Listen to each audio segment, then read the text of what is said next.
as I say, there's no way of knowing when he jumped. After the door come open, he may have stood there 15 minutes waiting for the proper spot to come up that he could have had marked in advance, but summation. Are you figuring or going on the assumption there might have been an accomplice along on this? No way of knowing.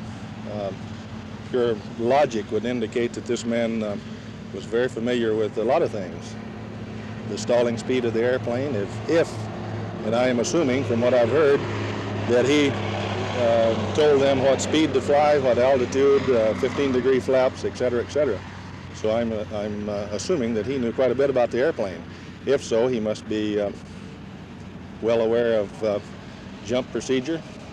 So maybe he's a skydiver, I don't know. What do you do with $200,000 worth of money when you jump? You don't jump out with a suitcase in your hand at 200 miles an hour at 7,000 feet. So quite likely he took a section of this chute, rolled the money up in it, and made a money belt out of it. This would be logic. Then who knows? Judging from the facts available about the parachutes, are you reasonably sure that a safe jump could have been made? Definitely. There are several law enforcement officers here who belong to or have done some skydiving, and at that speed and altitude, no problem.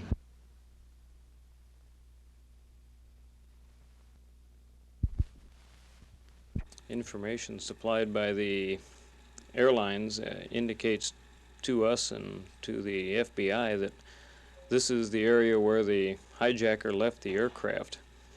The plane was over this immediate spot? Correct, in an area about west and somewhat south of the woodland area. Has there been any physical evidence on the ground that the man came down here? Well, not at this time. That's why the search is starting tomorrow morning. What will you be looking for? Well, primarily we'll be looking for a parachute. He had at least one parachute when he left the aircraft, and this will be what we'll be attempting to locate. What kind of a search will it be?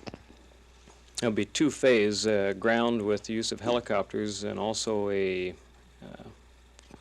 air search by use of helicopters, a ground search by Clark County and Cowlitz County Sheriff's Patrols on the ground. The skyjacker at this time has a 24-hour lead. He'll have a 36-hour lead tomorrow morning. Is it really kind of a long shot?